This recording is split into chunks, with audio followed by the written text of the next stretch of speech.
Okay, good evening everyone. So I hope my voice is audible और मेरा video भी दिख रहा है.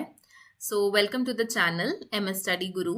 So जैसे कि आप सब स्क्रीन पर देख सकते हैं, आज हमारे स्क्रीन पर है इकोनॉमिक सर्वे 25-26.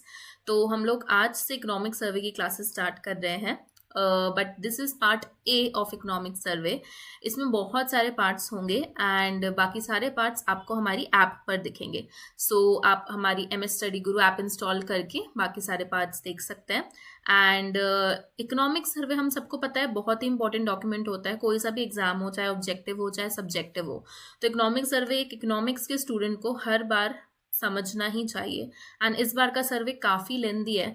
अराउंड 470 वर्ड्स का 470 पेजेस का इस बार इकोनॉमिक सर्वे है, जिसमें अराउंड 17 चैप्टर्स है. तो हम पार्ट बाय पार्ट हर एक चैप्टर को समझेंगे. एंड आज का जो चैप्टर है वो हमारा फिस्कल कंसोलिडेशन, फिस्कल डेफिसिट से रिलेटेड होगा, राइट.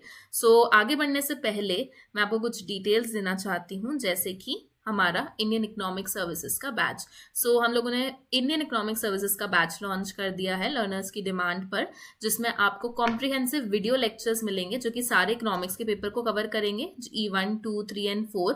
इसमें आपको PDFs मिलेंगी सारी की सारी, प्लस जनरल इंग्लिश और जनरल स्टडीज की भी आपको PDF मिलेगी. Then in the month of April हमने एक टेस्ट सीरीज शेड्यूल करी है, जिसमें आपको टेस्ट सीरीज मिलेंगे जो कि इवेल्युएट होगा बाय फैकल्टीज ओनली. ओके, सो आप इससे अपनी आंसर राइटिंग स्किल्स को जज कर सकते हैं. प्लस बीच में इस कोर्स के हम लोग बहुत सारे अराउंड 4 से 5 आंसर राइटिंग सेशंस ले रहे हैं. तो वो PYQ कम आंसर राइटिंग सेशंस होंगे जो हम हर सब्जेक्ट का कवर करेंगे एक के बाद एक, राइट. कुछ और डिटेल्स के लिए आप इस नंबर पे कॉल कर सकते हो एंड एनरोल कर सकते हो if you want to prepare this exam हमारे साथ. देन जो इकोनॉमिक सर्वे है उसके लिए एक और बहुत अच्छा एग्जाम होता है जो हमें पढ़ना पड़ता है इकोनॉमिक सर्वे जिस एग्जाम के लिए, which is RBI grade B DEPR. तो स्पेशली इसका जो सब्जेक्टिव एस्पेक्ट रहता है वो काफी ज्यादा इंपॉर्टेंट रहता है. तो हम लोगों ने RBI DEPR का भी एक बैच लॉन्च कर दिया है. इसमें आपको फुल सिलेबस कवरेज मिलेगा, टेस्ट सीरीज मिलेंगी फेज 1 फेज 2 की, topic wise question, ebooks and all the contents, notes सारे PDF डाउनलोडेबल प्रोवाइड रहेगा. देन इंग्लिश एग्जाम के लिए गाइडेंस मिलेगी और एक डाउट रिजॉल्विंग व्हाट्सएप नंबर रहेगा. ये कोर्स साहिल अरोड़ा सर लेंगे, जिनका काफी ज्यादा एक्सपीरियंस है in all the subjective related exams. So अब हम शुरू करते हैं हमारा इकोनॉमिक सर्वे 25-26 का part A. Okay, good evening everyone. So we'll start with the economic survey chapter 2. So this is a very important chapter. It talks about the fiscal developments of the economy. Fiscal developments matlab we will talk about what is the fiscal deficit, primary deficits, and what is the revenue collection, be it direct tax revenue or non-direct tax revenue, right? And all of that. So I've prepared a PPT and entire source of this PPT is from the economic survey, right? इस साल का economic survey जैसे कि मैंने बताया था बहुत ज़्यादा बड़ा है, तो आई हैव ट्राइड कि हम कंसोलिडेट कर सकें. कुछ न्यू कॉन्सेप्ट्स हर सर्वे में हैं, तो वो भी मैंने इसमें ऐड करें. So let us start with our class. So first of all, the first thing which this chapter talks about is कि कैसे इस बार हमारी गवर्नमेंट ने फिस्कल स्टेबिलिटी और फिस्कल कंसोलिडेशन को बहुत ज़्यादा इम्पोर्टेंस दिया है, राइट. तो फिस्कल कंसोलिडेशन हम सबको पता है क्या होता है. इट इज़ लाइक हम लोग कैसे अपने फिस्कल डेफिसिट को कम कर सकें, ठीक है. अब यहाँ पर इंडिया जो है वो एक बैलेंस्ड फिस्कल स्ट्रैटेजी की तरफ बढ़ती है. बैलेंस्ड फिस्कल स्ट्रैटेजी फॉलो करने के लिए ज़्यादा एफर्ट्स लगा रही है.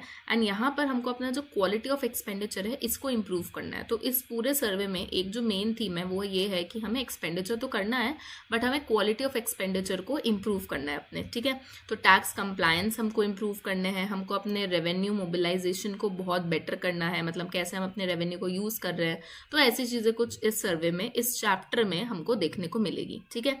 अब यहाँ पर जो हम लोगों का फिस्कल डेफिसिट है, ये टारगेट था 4.5% ऑफ GDP, ठीक है, बाय फिस्कल ईयर 2026. ये हम लोगों ने टारगेट रखा था. कोई भी रिजिड टारगेट रखने से गवर्नमेंट अभी पीछे हट रही है. हमको रिजिड नहीं, हमको फ्लेक्सिबल टारगेट्स रखने हैं, ठीक है. जो हम लोगों का फिस्कल डेफिसिट चला वो हुआ 4.8% of GDP in the year fiscal year 25. तो अभी 26 तो स्टार्ट ही हुआ है, बट 25 में भी अगर हम देखें तो हम लोग बहुत हद तक अपने टारगेट के पास में है, ठीक है। तो टारगेट रखा था इतना, है अभी हमारा इतना। और अगर हम देखेंगे fiscal deficit in fiscal financial year 2021, तो ये हो गया था 9.2% ऑफ जीडीपी। तो अगर हम 2021 विच इज पैंडेमिक पीरियड से कंपेयर करें तो पोस्ट पैंडेमिक हमने बहुत ज़्यादा इंप्रूवमेंट देखा है in the reduction of fiscal deficit, है ना। तो ये हम लोगों के फिस्कल डेफिसिट का इंट्रोडक्टरी पार्ट था, ठीक है। अब apart from that let us start with the class slowly and steadily. Of course I will not read the entire lines क्योंकि समय बहुत कम है। इस बार 17 चैप्टर्स है हमारे इकोनॉमिक सर्वे में, तो हमको सब चैप्टर्स को कवर करने के लिए थोड़ी ज़्यादा समय भी चाहिए। तो की डेवलपमेंट इन इकोनॉमी का है कि हमने अपनी फिस्कल रेजिलियंस इस बार बचा के रखी है, मतलब हमने फिस्कल रेजिलियंस अचीव करी है इस बार, जहाँ पर हम लोग इतने डाउनफॉल्स के बाद भी अपने फिस्कल डेफिसिट को टारगेट में रख पाए, ठीक है। हम सबको पता है कि ग्लोबली कितना ज़्यादा हमारी इकोनॉमी में फेस करा है, तो हम लोग का फिस्कल रेजिलियंस बढ़ा। इसी के कारण जो बहुत सारी रेटिंग एजेंसीज हैं जैसे कि S&P ग्लोबल, मॉर्निंग स्टार, इन सब ने हम लोगों को अप्रिशिएट किया है, ठीक है। एंड इन लोगों के भी जो रेटिंग्स है इसमें इंडिया का परसेंटेज काफ़ी पॉजिटिव दिखा है क्योंकि हम लोग का फिस्कल रेजिलियंस बना हुआ था। देन अपार्ट फ्रॉम दैट 9.2 हम लोग का 2021 में था, अब हम लोग का 4.8 हो गया है, ठीक है। और बजटेड हमारा कितना है 4.4 फिस्कल ईयर 2026 में। देन सेम पीरियड में जो हम लोग का रेवेन्यू डेफिसिट था as a proportion of GDP, ये भी हम लोग का गिरा है, ठीक है। तो रेवेन्यू डेफिसिट भी हमारा गिरा है और ये 2009 से अगर हम देखें तो अभी तक का लोवेस्ट है, okay. Then apart from that हम लोगों का इस चैप्टर में केपेक्स के ऊपर बहुत ज़्यादा फोकस किया है कि हम लोगों ने अपना केपेक्स मतलब कैपिटल एक्सपेंडिचर बहुत ज़्यादा बढ़ाया है। कैपिटल एक्सपेंडिचर बढ़ाते हैं इसका मतलब ये रहता है कि कंट्री में इंफ्रा अच्छा हो रहा है, क्वालिटी ऑफ एक्सपेंडिचर हम लोग का बढ़ रहा है, ठीक है। तो रेवेन्यू डेफिसिट कम होना is also a good thing. Then apart from that जो प्राइमरी डेफिसिट हम देख रहे हैं, प्राइमरी डेफिसिट भी हम लोगों का कम हुआ है। अब प्राइमरी डेफिसिट मतलब क्या होता है? प्राइमरी डेफिसिट, अगर हम प्राइमरी डेफिसिट का फॉर्मूला देखें तो प्राइमरी डेफिसिट का फॉर्मूला होता है fiscal deficit minus the interest payments, okay. तो अगर मैं कह रही हूँ कि मेरा प्राइमरी डेफिसिट कम हुआ है, मतलब आई एम सेइंग दैट जो बोरोइंग्स हम ले रहे हैं वो यूज हम कर रहे हैं टू पे interest rather than to finance my current consumption, ठीक है। तो it is a bad thing, हम लोग अलग एक्स्ट्रा बोरिंग्स दे रहे हैं ताकि हम अपने पास्ट बोरिंग्स का इंटरेस्ट पे कर सके। हमें ये नहीं करना है, हमें एक्स्ट्रा बोरिंग लेनी है ताकि हम अपने करंट कंजम्पशन को ज़्यादा केटर कर सकें। तो हम लोग ने देखा कि हम लोग का प्राइमरी डेफिसिट थोड़ा सा गिरा है, ठीक है। तो the more the primary deficit the better it is, क्योंकि दैट टेल्स कि हम लोग अपने बोरिंग से एक्स्ट्रा एक्सपेंडिचर करंट कंजम्पशन को केटर कर रहे हैं, ठीक है। देन अपार्ट फ्रॉम दैट यही चीज़ यहाँ पे लिखी है कि फ्रेश बोरिंग जो हम ले रहे हैं वो इंटरेस्ट ऑब्लिगेशंस को पे करने के लिए मदद कर रही है, ना कि करंट कंजम्पशन को। तो प्राइमरी डेफिसिट गिरा है, revenue deficit as a proportion of GDP गिरा है, ठीक है। देन अपार्ट फ्रॉम दैट ये ट्रेंड्स है, ये ट्रेंड का एक चार्ट है। थ्योरी समझ आ जाता है तो चार्ट समझ आ जाता है। तो इसमें आप देख सकते हो कि जो हम लोग का फिस्कल डेफिसिट है वो अब हमारा 4.4 बजटेड है। देन जो हम लोगों का रेवेन्यू डेफिसिट है वो 1.5 एंड जो हमारा प्राइमरी डेफिसिट है वो 0.8। तो these figures should be on your tongue, ठीक है। देन फिस्कल डेफिसिट का डिकम्पोजिशन यहाँ पर है कि फिस्कल डेफिसिट मतलब जो हम लोग लोन लेते हैं उसमें हम लोग का नॉन डेट कैपिटल रिसीट कितना है, कैपिटल एक्सपेंडिचर कितना है और रेवेन्यू डेफिसिट कितना है। तो हम लोगों का इसमें जो पोर्शन है रेवेन्यू डेफिसिट का वो गिरा है धीरे धीरे, जैसे कि हमने देखा। देन जो हम लोगों का कैपिटल एक्सपेंडिचर है जिसको हम लोग केपेक्स बोलते हैं, इसका ट्रेंड हमारा बढ़ा है। सारे फिगर्स याद करने की जरूरत नहीं, हमें बस ट्रेंड देखना है कि अब हम केपेक्स को बढ़ाने की तरफ फोकस कर रहे हैं, ठीक है। एंड देन जो हम लोगों का नॉन डेट कैपिटल रिसीट्स है ये हम लोगों का बढ़ा है ये भी, ठीक है। Then apart from that revenue buoyancy, revenue buoyancy का मतलब ये रहता है कि कितना इकोनॉमी के ग्रो होने से टैक्स रेवेन्यू ग्रो होता है। तो इकोनॉमी ग्रो होती है तो इसके कारण कितना मेरा टैक्स रेवेन्यू ग्रो हो रहा है, इसको हम लोग बोलते हैं रेवेन्यू बॉयंसी, ठीक है। तो रेवेन्यू बॉयंसी इस बार हम लोगों ने देखी है कि हम लोगों की अच्छी हुई है। इसके कुछ रीजंस है, जैसे शॉर्ट में अगर मैं आपको बताऊं तो इसका पहला रीजन है फॉर्मलाइजेशन ऑफ द इकोनॉमी, दूसरा रीजन है इसका सिंप्लीफिकेशन ऑफ द कंप्लायंस, ठीक है। तो टैक्स बेस को हम लोगों ने बढ़ाया है। देन टेक्नोलॉजी या फिर कंप्लायंस रिलेटेड इश्यूज, तो ये सब चीज़ों ने हेल्प हमें करी है कि हम लोग की रेवेन्यू बॉयंसी इंक्रीज हो। इसके बारे में ये एस्पेक्ट बात करता है, ठीक है। जैसे कि जो रेवेन्यू रिसीट्स है ये हम लोग के इंक्रीज हुए हैं 8.5% ऑफ जीडीपी से 9.1 तक, ठीक है, मतलब हम ज़्यादा रेवेन्यू अब कलेक्ट कर पा रहे हैं। ग्रॉस टैक्स रेवेन्यू भी हमारा इंक्रीज हुआ है, 11.5% हो गया है। ये इम्प्रूवमेंट जो हुआ है ये हमारा स्ट्रॉन्ग डोमेस्टिक ग्रोथ के कारण हमने देखा है कि हमारी डोमेस्टिक इकोनॉमी ग्रो हुई है, और टैक्स पॉलिसी और एडमिनिस्ट्रेटिव रिफॉर्म्स। इसका मतलब क्या, टैक्स पॉलिसी में अभी आपने देखा होगा कि जीएसटी आया, जीएसटी 2.0 आया, तो ये सब ने हमारे जो टैक्स पॉलिसीज है इसको एफिशिएंट बनाया। एडमिनिस्ट्रेटिव रिफॉर्म्स मतलब हमने कंप्लायंस कम करने की कोशिश करी, टाइम जितना लग रहा है, डॉक्यूमेंटेशन जितने लग रहे हैं, इन सबको हमने कम करने की कोशिश करी, एंड इसके कारण हम लोगों का जो इफेक्ट है वो पॉजिटिव निकल के आया। जैसे जीएसटी कलेक्शन ये हम अगर देखें तो 1.6 lakh crore on an average collection जा रहा है, एंड कुछ कुछ समय में ये 2 करोड़ से भी ज्यादा गया है, which is a good thing. ठीक है, टैक्स बेस की अगर मैं बात करूं तो टैक्स बेस मतलब क्या होता है, टैक्स बेस मतलब ये होता है कि जब हमारे ज्यादा लोग टैक्स पे कर रहे हैं, ठीक है, तो हम लोग टैक्स रेट को नहीं बढ़ा रहे, बट ज्यादा लोग हमारे टैक्स पे कर रहे हैं तो हम लोग का बेस बढ़ रहा है। ओके, देन आप लोगों ने देखा होगा कि गवर्नमेंट अभी हम लोगों का जो आईटीआर है ये भी ऑनलाइन फिल करने का प्रोसेस इतना ईजी कर दिया है। देन हम लोग को आजकल चार्टर्ड अकाउंटेंट्स की ज्यादा जरूरत नहीं है, हम खुद अपने प्रोसेसेस एंड टैक्सेस भर सकते हैं। तो ये सब हमारे कंप्लायंस रिलेटेड इश्यूज हैं जो उसकी सॉल्व हो रहे हैं। ठीक है, देन फॉर्मलाइजेशन मतलब हमारे जो सेक्टर्स हैं वो हम फॉर्मल कर रहे हैं, मतलब गवर्नमेंट के पास उनका सारा डेटा है, गवर्नमेंट बैग्ड है, एक्सेट्रा। ठीक है, तो ये हम लोग के रेवेन्यूज इंप्रूव हुए हैं बिकॉज ऑफ सच रीजंस। ठीक है, रेवेन्यू बॉयंसी स्ट्रेंथ करी है, रेवेन्यू बॉयंसी ने हमारी फिजिकल कैपेसिटी को, फिजिकल कंसोलिडेशन को, मतलब ज्यादा रेवेन्यू आएगा तो हमारी फिजिकल कैपेसिटी ज्यादा अच्छी हो जाएगी, और इसके कारण हमारी इकोनॉमी में स्ट्रक्चरल इंप्रूवमेंट देखने को हमें मिला है। ठीक है, then this is then example of direct taxes. अब डायरेक्ट टैक्सेस मतलब हम सबको पता है डायरेक्ट टैक्सेस क्या होते हैं, तो डायरेक्ट और इनडायरेक्ट टैक्सेस होते हैं। जो हमारी इनकम पे लगे वो डायरेक्टली हमारा डायरेक्ट टैक्स होता है। ठीक है, जैसे income tax, corporate tax. Indirect taxes जो होते हैं जीएसटी। ठीक है, तो डायरेक्ट टैक्सेस का शेयर भी यहाँ पे इंक्रीज हुआ है, अगेन क्योंकि हमारा रेवेन्यू बढ़ा है। ऑब्वियसली रेवेन्यू का सबसे इंपॉर्टेंट सोर्स होता है टैक्सेस, तो टैक्सेस भी बढ़ेंगे ही बढ़ेंगे। तो ये 51.9% से 58.8% हो गया प्री पैंडेमिक, मतलब 2021 का डेटा, ये है 2025 का डेटा। ठीक है, तो ये हमने इसमें इंक्रीज देखा है। देन जो हमारे नॉन कॉर्पोरेट टैक्स कलेक्शंस है इसमें भी हम लोगों ने इंक्रीज देखा है। सारे हमको लर्न करने की जरूरत नहीं है, डायरेक्ट टैक्स का भी याद रख कर सकते हो। ठीक है, देन फर्दर इंक्रीज हमने देखा है 3% से 3.7% in GDP for fiscal year 2025 in percentage terms. Then हम लोगों ने स्ट्रॉन्ग टैक्स बॉयंसी देखी है। टैक्स बॉयंसी मतलब अभी मैंने बताया कि इकोनॉमी के बढ़ने से कितना मेरा रेवेन्यू बढ़ रहा है। ठीक है, तो ये 1.8% के हमने देखी, जिसका मतलब फास्टर हम लोगों का जीडीपी ग्रो हो रहा है। और टैक्स बॉयंसी ये भी दिखाती है कि हमारा जो टैक्स बेस है वो भी बढ़ रहा है। टैक्स बेस मतलब ज्यादा लोग अब हमारा टैक्स पे कर रहे हैं, और इसका रीजन होता है कि ज्यादा कंप्लायंस नहीं है, इंप्रूव हो गए हमारे कंप्लायंस, तो we do not need much hassle to pay our taxes. ठीक है, ये एक छोटा सा टेबल है जिसमें कितना कॉर्पोरेट टैक्स हुआ है, कितना नॉन कॉर्पोरेट टैक्स कलेक्शंस है, कितना ग्रॉस टैक्स रेवेन्यू है, personal income tax, security transaction tax etcetera कितना है। ठीक है, then apart from that let us move ahead. Next है हम लोग का इनकम टैक्स रिटर्न, जो मैं बात कर रही थी आईटीआर, ये भी इंक्रीज हुआ है। कितना, 9.2 करोड़ तक ये चला गया है 6.9 से।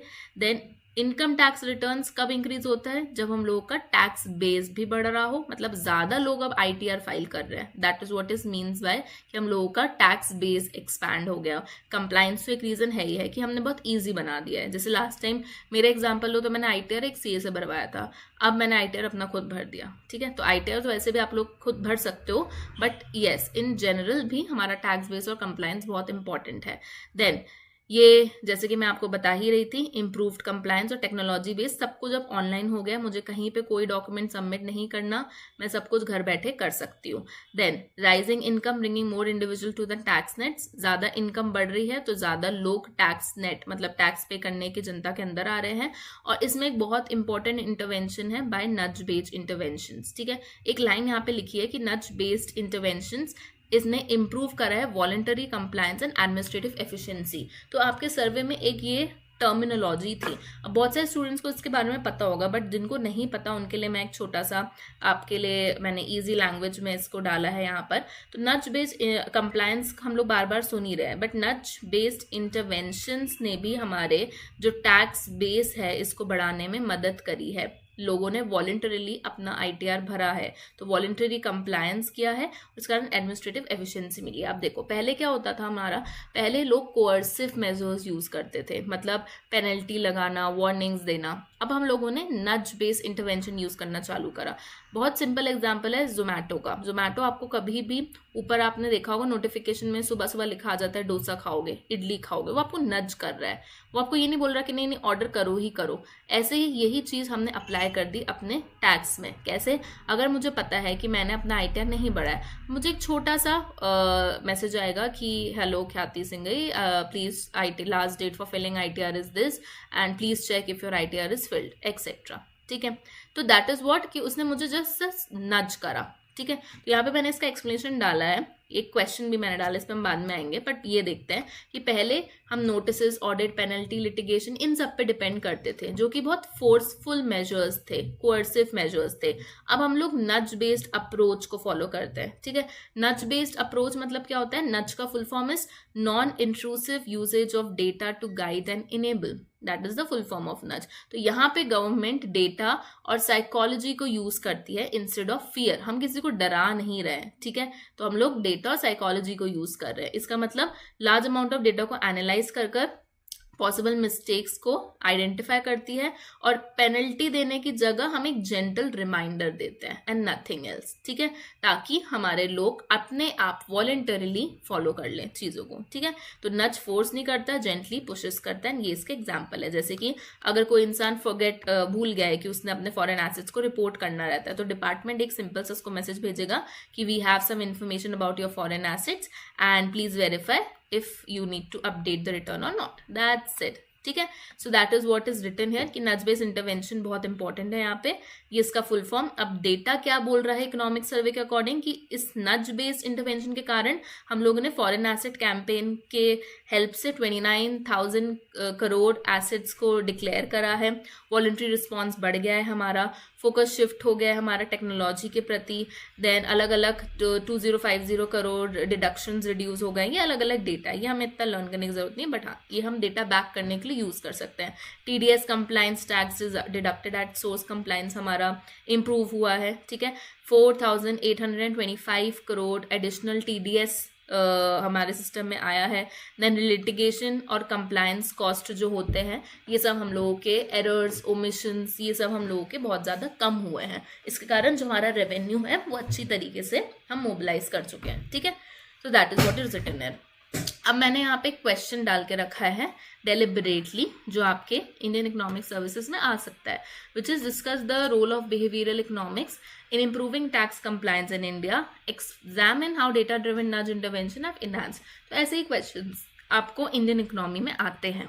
ठीक है, लेट मी जस्ट चेक एक बार if my screen is visible और not. Yes it is. Okay, so या तो यहाँ पे मैंने डेलिबरेटली एक क्वेश्चन डाला है जो आप अटेम्प्ट कर सकते हो अब। ठीक है, एंड ये जो नच बेस्ड इंटरवेंशंस हैं, this is a part of our behavioural economics. Okay, चलो तो let us move ahead now. तो ये क्वेश्चन था एक, and this is nudge based. ठीक है, नाउ ये इसका बस एक्सप्लेनेशन है कि ये क्यों काम करते हैं, कि इस कारण बहुत सारे एरर्स इंटेंशनली कम हो जाते हैं। लोग एक बार प्रेफर करते हैं कि चलो मैं बैठ के अपना ITR भर देता हूँ। ठीक है, देन लोग खुद कर सकते हैं, सेल्फ डिपेंडेंट रहते हैं। वो फियर ऑफ फ्यूचर एक्शन जो होता है वो मोटिवेट करता है कि आप पहले से ही उसको करेक्ट कर दो। ठीक है, तो रिसोर्सेज, ऑडिट, कोर्ट्स वगैरह में जाने के बजाय गवर्नमेंट ने इंक्रीज कर दिया कंप्लायंस इंफॉर्मेशन के थ्रू, क्योंकि पहले अगर आप नहीं भरो तो आपके ऊपर पेनल्टी लगती। अब आपके ऊपर पेनल्टी लगती है तो ये सिर्फ आपका खर्चा नहीं, गवर्नमेंट का भी बैकएंड में खर्चा होता है कोर्ट केसेस में जाने के लिए। तो अब गवर्नमेंट ने उसको थोड़ा सा चेंज करा, अब लोगों को थोड़ा सा इन्फॉर्म करने की कोशिश करी। ठीक है, then apart from that it is important for Indian economic services. क्यों? क्योंकि बिहेवियरल इकोनॉमिक्स और पब्लिक पॉलिसी दोनों हमको यहाँ पढ़ना है। नया नया एस्पेक्ट है ये हमारे इकोनॉमिक सर्वे में, कोई भी नया टॉपिक रहता है तो उसके बहुत चांसेस है। आप इसको एग्जाम्पल के रूप में भी कहीं ना कहीं लिख सकते हो अगर आपको ये पता हो तो। टर्मिनोलॉजी ना बड़ी इंपॉर्टेंट होती है IAS में। अगर आप अपने आंसर्स में कुछ ऐसे टर्मिनोलॉजीज लिखोगे तो it will grab the attention of the evaluator. ठीक है, then resource mobilise etcetera etcetera, तो this you can give it a read. Okay, let us move ahead. Then apart from that जो corporate tax है वो भी हम लोगों के अच्छे मात्रा में कलेक्ट हुए हैं इस बार, इंडिकेटिंग कि गवर्नमेंट भी कॉर्पोरेट्स के लिए बहुत कुछ कर रही है। तो जो कॉर्पोरेट टैक्स है उसमें हमने बढ़ोतरी देखी है, that means corporate revenue broadly grow हुआ था, ठीक है। देन मेजर डायरेक्ट टैक्सेस जो थे हम लोग के 2025 में 53% चले गए थे बजट एस्टिमेट्स के। Then apart from that personal income tax grow हुई थी, कॉर्पोरेशन टैक्स ग्रो हुआ था। Then apart from that significant income relief दी है इस साल के बजट ने मिनिमम मिडिल क्लास को, ये हमने बजट में देख लेंगे। वैसे तो 12 लाख तक की इनकम पे नील टैक्स है, ठीक है। तो these are the basic things. और ये गवर्नमेंट क्यों कर रही है? क्योंकि गवर्नमेंट को सिंप्लीफिकेशन, ईज ऑफ लिविंग पे फोकस करना है, स्ट्रक्चरल क्लैरिटी पे फोकस करना है। कोई काम इजी रहता है तो हम उसको ज्यादा अच्छे से करते हैं, ठीक है। डिफिकल्ट रहता है तो हम रिलक्टेंट हो जाते हैं। तो we are focusing on simplification and structural clarity, इसलिए गवर्नमेंट ये सब कर रही है। बहुत टाइम से तो गवर्नमेंट ने टैक्स स्लैब बढ़ाया नहीं है, घटाया ही है इनफैक्ट। देन नेक्स्ट ये चार्ट है जीएसटी कलेक्शंस का। तो जीएसटी कलेक्शन अगर हम देखें 25 में तो 22.1% बढ़ गए थे, 22.1 लाख करोड़ सॉरी बढ़ गए थे। Then apart from that 17.4% percentage में बढ़े थे, ओके। देन जीएसटी 2.0 पे अलग से मैं एक क्लास लूंगी इंडियन इकोनॉमी में वैसे तो, ठीक है। तो जीएसटी रेवेन्यूज जो है स्टेडी एक्सपेंशन हम उसमें देख रहे हैं, टैक्स पेयर्स बहुत ज्यादा हमारे इंक्रीज हो रहे हैं, विच इज 60 लाख से अब हम 1.5 करोड़ तक पहुंच गए हैं, विच इज गुड, ठीक है। इसका एक रीजन क्या है? Formalisation, technology, compliance, tax base, ये सब इसके रीजन है जो हमने पहले पढ़े थे, ठीक है। तो यही चीज यहाँ पे लिखी है, deeper formalisation, economic data etcetera. Then बहुत सारे यूपीआई के कारण भी हम लोग के ट्रांजैक्शन वॉल्यूम्स इंक्रीज हुए हैं, ई वे बिल वॉल्यूम्स हम लोग के ज्यादा बढ़े हैं। तो we are moving towards the technological driven solutions, ठीक है। Next up we see tax revenue के बाद नॉन टैक्स रेवेन्यू। अब गवर्नमेंट के टैक्स रेवेन्यू के साथ साथ नॉन टैक्स रेवेन्यूज भी बहुत सारे होते हैं, ठीक है। तो ये भी हम लोगों का स्टेबल है अराउंड 1.4% तक। फाइन्स, फीस, पेनल्टीज, एसचीट्स, ग्रांट्स, ये सब हमारे नॉन टैक्स रेवेन्यू के एग्जांपल्स हैं। तो ये भी एक स्टेबल ग्रोथ पे था, 1.4% of GDP post pandemic period में, ठीक है। और ये इंक्रीज हमें बता रहा है कि हम लोगों का हायर सरप्लस ट्रांसफर हुआ है आरबीआई में। यहाँ पर भी हमने अपनी फाइनेंशियल परफॉर्मेंस को इम्प्रूव करा है। जो हमारे पब्लिक सेक्टर अंडरटेकिंग है इनकी परफॉर्मेंस इम्प्रूव हुई है, ठीक है।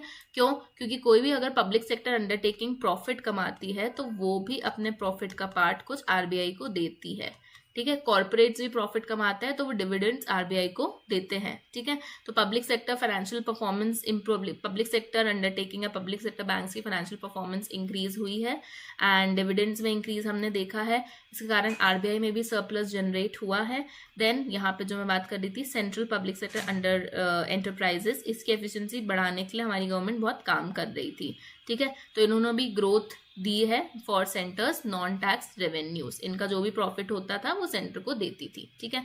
तो ये दिखाता है कि हमारी सीपीएसईज की ऑपरेशनल एफिशिएंसी बढ़ रही है धीरे धीरे and we are making more effective capital usage and management, ठीक है। Then trends in expenditure. अब अगर मैं एक्सपेंडिचर का ट्रेंड देखूं तो ट्रेंड इन एक्सपेंडिचर में हम लोग कंजम्पशन हैवी एक्सपेंडिचर से एसेट क्रिएटिंग कैपिटल इन्वेस्टमेंट की तरफ अब बढ़ रहे हैं, ठीक है। हम कंजम्पशन से कम इंपॉर्टेंस देके एसेट बना रहे हैं उसको, ठीक है। देन अपार्ट फ्रॉम दैट जो अपन लोग बात कर रहे थे शुरू में कि quality of expenditure should be more, okay. Then revenue expenditure जो हम लोग देखें वो हम लोग का डिक्लाइन हुआ है फ्रॉम 13.6% टू 10.9%। मतलब रेवेन्यू एक्सपेंडिचर मतलब क्या होता है? रेवेन्यू एक्सपेंडिचर मतलब होता है वो एक्सपेंडिचर जो हम लोग करते हैं on salaries, pensions, interest, defence etcetera etcetera, ठीक है। अब इसके कारण जो हमारा केपिक्स करने के लिए खर्चा रहता है वो कम हो जाता है, तो that is not what we want, okay. तो हम लोगों ने अपने large portion of revenue expenditure को कम करा ताकि हम लोग अपना कैपिटल एक्सपेंडिचर बढ़ा सके, ओके। देन सब्सिडीज जो कि एक बहुत इंपॉर्टेंट सोर्स ऑफ एक्सपेंडिचर है, तो major subsidies has been reduced. We are trying कि हम अपने सब्सिडीज को रिड्यूस कर सके।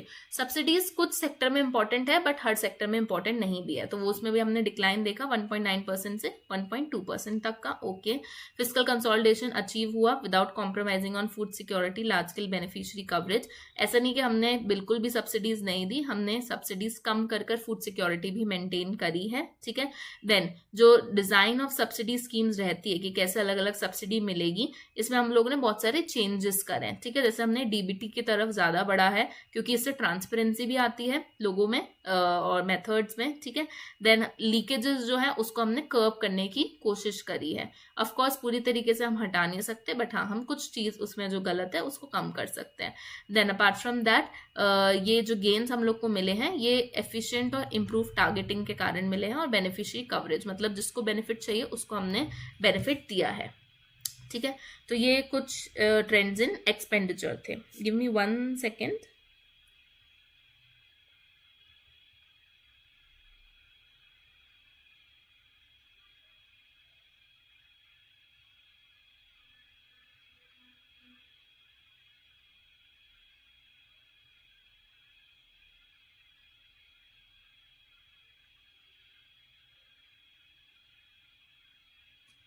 चलो नेक्स्ट अब this survey also tells some inefficient cross subsidies. अब क्रॉस सब्सिडाइजेशन भी एक कॉन्सेप्ट है। तो क्रॉस सब्सिडाइजेशन यूजुअली हम लोग अलग अलग सेक्टर में देखते हैं, जैसे रेलवे में देखते हैं। तो रेलवे में अगर जैसे कि हम लोगों के पास 100 रुपीज है, ठीक है, तो एक पैसेंजर रेलवेज होता है और एक फ्रेट होता है। फ्रेट मतलब जो गुड्स एंड सर्विसेज एक जगह से दूसरी जगह पे ट्रांसफर करते हैं, ठीक है। तो अगर दोनों का अगर हम 100 रुपीज देख लें, तो पैसेंजर को अगर हम सब्सिडी दे रहे हैं रेलवे टिकट कम प्राइस पे देके, सपोज मैंने इसकी टिकट कर दी सस्ती 60, बट इसी सेम टाइम पे मुझे अपना कॉस्ट कवर करना है, तो वो मैं कॉस्ट कवर करूंगी फ्रेट से, ठीक है। तो ये मेरा है फ्रेट, ये मेरा है पैसेंजर, ठीक है। तो यहाँ पे कम करा, यहाँ पे मैंने बढ़ा दिया, तो इससे इसका प्राइस कितना हो गया 140। अब अल्टीमेटली ये प्राइस कौन देता है? ये प्राइस भी तो हम ही देते हैं ना। हमको अलग अलग चीजें चाहिए रहती हैं, तो वो चीज अगर महंगे प्राइस पे ट्रांसपोर्ट होगी तो हम तक आएगा। जैसे कि प्रोडक्ट का प्राइस अगर महंगा होगा तो प्रोडक्ट का एमआरपी बढ़ जाएगा और फिर हमारे ऊपर ही अल्टीमेटली बर्डन आता है, इंसिडेंस ऑफ द टैक्स, ठीक है। तो इस केस में भी वही हो रहा है। तो इसको बोलते हैं क्रॉस सब्सिडाइजेशन, की एक से सब्सिडी हटाकर दूसरे पे सब्सिडी बढ़ाई। तो सर्वे यही बता रहा है हम लोगों को कि इनएफिशिएंट क्रॉस सब्सिडाइजेशन हुआ है, मतलब ये जो इनएफिशिएंसी है ये हमें देखने को मिली है रेलवेज में, जिसमें फ्रेट ओवर प्राइसिंग हुआ। यहाँ पे देखो फ्रेट का प्राइस 100 से अब 140 हो गया और सब्सिडी पैसेंजर प्राइसेस का कम हो गया, तो ये इनएफिशिएंटी है। पावर सेक्टर में भी हमने देखा है कि हम लोग एग्रीकल्चर यूजर्स और इंडस्ट्रियल यूजर्स में बहुत ज्यादा फर्क करते हैं। एग्रीकल्चर यूजर्स को सस्ते में मिलती है, इंडस्ट्रियल यूजर्स को महंगे में मिलती है। देन इसके कारण जो प्राइजेस हैं वो डिस्टॉर्ट होते हैं, कॉम्पिटिटिवनेस कम हो रही है और क्राउडिंग आउट इन्वेस्टमेंट हो रहा है, ठीक है। तो क्राउडिंग आउट मतलब जब गवर्नमेंट इन्वेस्ट करती है तो प्राइवेट सेक्टर्स इन्वेस्ट नहीं करते, that is what is called as crowding out of private investment and which is bad for the economy, and इसमें हमको रिफॉर्म की जरूरत है। तो ये गवर्नमेंट ने एग्जाम्पल दिया था। एंड इंटरेस्ट पेमेंट हमने देखा कि हमारा प्राइमरी डेफिसिट तो ज्यादा है ही है, तो इंटरेस्ट पेमेंट्स जो है, इंटरेस्ट पेमेंट्स हम लोगों का बहुत बड़ा सेगमेंट है, ठीक है। It is a major component of government's revenue, जहां पे गवर्नमेंट का पैसा जाता है, तो वो हम लोग का बड़ा है। ये हमने फर्स्ट स्लाइड में भी देख लिया था। इसका मतलब हम अपना जो पैसा है वो इंटरेस्ट पे करने के लिए यूज कर रहे हैं, करंट एक्सपेंडिचर को केटर करने के लिए नहीं कर रहे हैं, ठीक है। देन अपार्ट फ्रॉम दैट इस चीज का सोल्यूशन क्या है? अब ये भी एक क्वेश्चन है, ये भी एक नया एस्पेक्ट था सर्वे में, इसलिए मैंने इसको इसमें डाला है कि हम लोगों को टेक ड्रिवन सोल्यूशंस फॉलो करने चाहिए ताकि हम लोग अपने पब्लिक एक्सपेंडिचर में एफिशिएंसी ला सके, ठीक है। टेक ड्रिवन सॉल्यूशंस मतलब टेक्नोलॉजी को इंट्रोड्यूस कर दो उस एस्पेक्ट में, ठीक है। फॉर एग्जांपल यूपीआई पेमेंट्स, तो पहले हम लोग को पता था कि हम लोग कैश से ही पेमेंट कर रहे हैं, मुझे दुकानदार को देना है, सब्जी वाले को देना है, मॉल में देना है, एक्सेट्रा। बहुत बार ऐसा होता है कि नोट अच्छे नहीं है, तो हम लोगों ने क्या करा, लोगों को जनधन योजना से पहले तो कनेक्ट करके सबके बैंक अकाउंट बनाए, फिर डिजिटलाइजेशन प्रमोट करने के लिए हमने यूपीआई पेमेंट्स इंट्रोड्यूस करा। तो उससे हुआ क्या, अगर किसी के पास कैश अवेलेबिलिटी नहीं है तो भी वो इंसान अब पेमेंट कर सकता है। UPI is a massive success, क्योंकि कॉस्ट ऑफ प्रिंटिंग करेंसी भी बहुत ज्यादा होती है एंड हमको वैसे भी अपने कॉस्ट अलग अलग प्रकार के कम करने हैं। तो UPI is a very sustainable method, right. ना तुम्हारे उसमें कोई रिसोर्सेज लग रहा है, ना पेपर लग रहा है, ना कॉस्ट लग रहा है, एंड ज्यादा कवरेज भी हो रही है। तो हमने अपने मॉनेटरी बेस में टेक ड्रिवन सोल्यूशन इंट्रोड्यूस कर दिया, ठीक है। ऐसे ही हम लोगों को tech driven solution public expenditure में लाना चाहिए, ताकि हम लोग अपने एक्सपेंडिचर को और एफिशिएंटली कर सके। इसके एग्जाम्पल सर्वे में दिए थे, जैसे कि JIT which is just in time fund release, ठीक है। तो पहले गवर्नमेंट क्या करती थी, पूरे के पूरे फंड्स एक साथ एलोकेट कर देती थी। अब उससे होता क्या था, थोड़े फंड्स यूज हो गए, थोड़े फंड्स आइडल बचे रहते थे, तो उससे वेस्टेज ऑफ फंड्स होता था प्रोजेक्ट्स में। अब गवर्नमेंट ऐसा कर रही है कि जस्ट इन टाइम, मतलब जब जरूरत होगी तभी मैं फंड्स रिलीज करूंगा। तो रियल टाइम फंड ट्रांसफर होगा, नीड बेस्ड फंड ट्रांसफर होगा। तो इसमें जो आइडल रिसोर्सेज हैं वो हमारे वेस्ट नहीं होंगे, ठीक है। ये किसके थ्रू करेगी, through different schemes like SNA Sparsh for centrally sponsored schemes, then Treasury single accounts for central sector schemes। तो central sector मतलब जहां पे पूरा funding is सेंटर का होगा, ठीक है, सॉरी स्टेट और सेंटर का होगा। सेंट्रली स्पॉन्सर्ड मतलब पूरा फंडिंग सेंटर का होगा। तो अलग अलग स्कीम्स हमने बनाई, एक कंसोलिडेटेड फंड बनाया जिसमें से हम फंड रिलीज करेंगे। तो हमने टेक्नोलॉजी को इसमें इंट्रोड्यूस कर दिया। Then technology in welfare delivery, जैसे पब्लिक डिस्ट्रीब्यूशन सिस्टम्स जो है हम लोगों के, रिसोर्स ऑप्टिमाइजेशन और डिजिटल ट्रैकिंग हमने करी चीजों की। हमने ट्रांसपोर्टेशन कॉस्ट बचाने के लिए वेयर हाउसेज को पास रखा, warehouses and point of service sales को पास रखा, जिससे हमारे लॉजिस्टिक कॉस्ट कम हो and environmental and physical efficiency दोनों ही इंप्रूव हो, क्योंकि ट्रांसपोर्ट ज्यादा होगा, पोल्यूशन ज्यादा होगा, एनवायरमेंट को भी हार्म होगा। तो हमने ऐसे टेक ड्रिवन सॉल्यूशंस इंट्रोड्यूस करे पब्लिक एक्सपेंडिचर में, ठीक है। Then apart from that next ये हम लोगों का केपिक्स के बारे में है। हम सबको पता है कि आजकल गवर्नमेंट बहुत ज्यादा केपिक्स मतलब कैपिटल एक्सपेंडिचर पर फोकस कर रही है, राइट।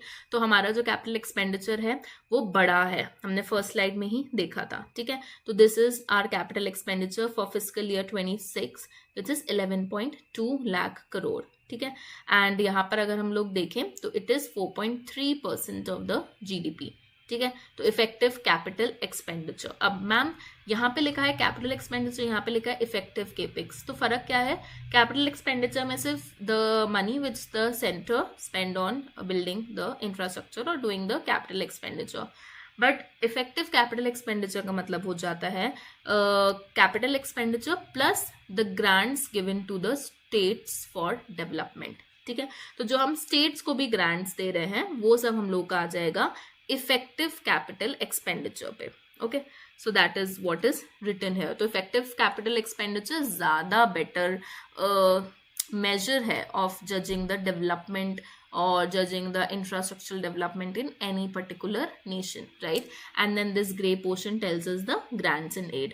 यहाँ पे capex as a share of total expenditure है। तो यहाँ पे हम लोग अगर 26 में देखें तो 22.1% capex is as a percentage of total expenditure and effective capex 30.6% है।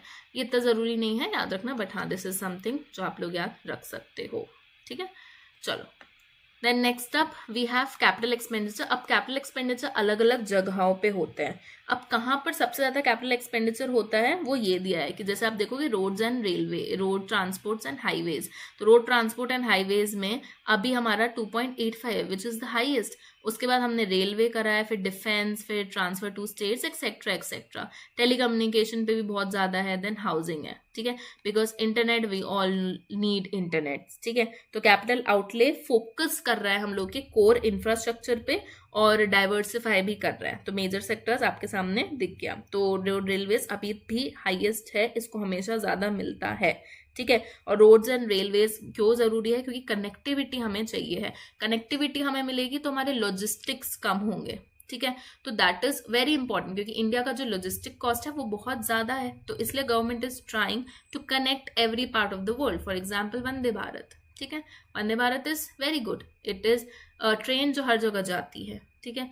एंड देन डिमांड बढ़ जाती है तो उसमें बोगी भी बढ़ा देते हैं, तो इट इज वेरी गुड, ठीक है। Then apart from that let us move ahead. As of November 2025 the revenue deficit has reached, हमने फर्स्ट लाइन में पढ़ा था रेवेन्यू डेफिसिट कम हो गया है, तो रेवेन्यू डेफिसिट 68.2% हो गया है बजट का, ठीक है। देन अपार्ट फ्रॉम दैट इसमें इंपॉर्टेंट ये चार्ट है, ये चार्ट हम देख सकते हैं, जैसे कि 24, 25, 26 का दिया हुआ है। ये प्राइमरी डेफिसिट है, प्राइमरी डेफिसिट बढ़ गया है, रेवेन्यू डेफिसिट जो है वो भी हमारा पिछले सालों से बढ़ गया है, एंड फिस्कल डेफिसिट भी हमारा बढ़ गया है। फिस्कल डेफिसिट हमें बताता है हमारी बोरोइंग्स, ठीक है, तो कितना हम लोग बोरो कर रहे हैं, एंड प्राइमरी डेफिसिट हमें बताता है कि हम पैसा जो ले रहे हैं वो हम किस में यूज कर रहे हैं, इंटरेस्ट पेमेंट्स में या फिर करंट कैपिटल एक्सपेंडिचर को फाइनेंस करने में, ठीक है। Then next up we have centre's debt trajectory. तो फिस्कल ईयर 26 में बजट जो अनाउंस हुआ है, जो बजट अनाउंस हुआ था हम लोगों का, उसमें गवर्नमेंट ने एक फिस्कल ग्लाइड पाथ को फॉलो करा है, मतलब हम धीरे धीरे अपने फिस्कल कंसोलिडेशन की तरफ बढ़ेंगे, ठीक है। हम अपनी गवर्नमेंट का जो डेट टू जीडीपी रेशो है इसको धीरे धीरे कम करेंगे। We will try to reduce the debt to GDP ratio around 50% by fiscal year 31।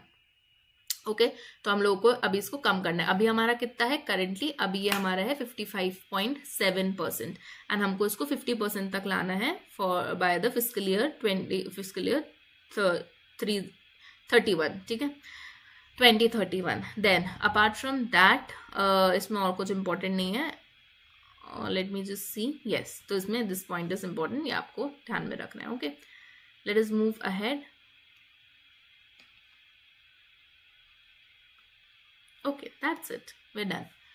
So this was it for chapter 2. I've tried to cover the important aspects of it, and I will see you in the next class.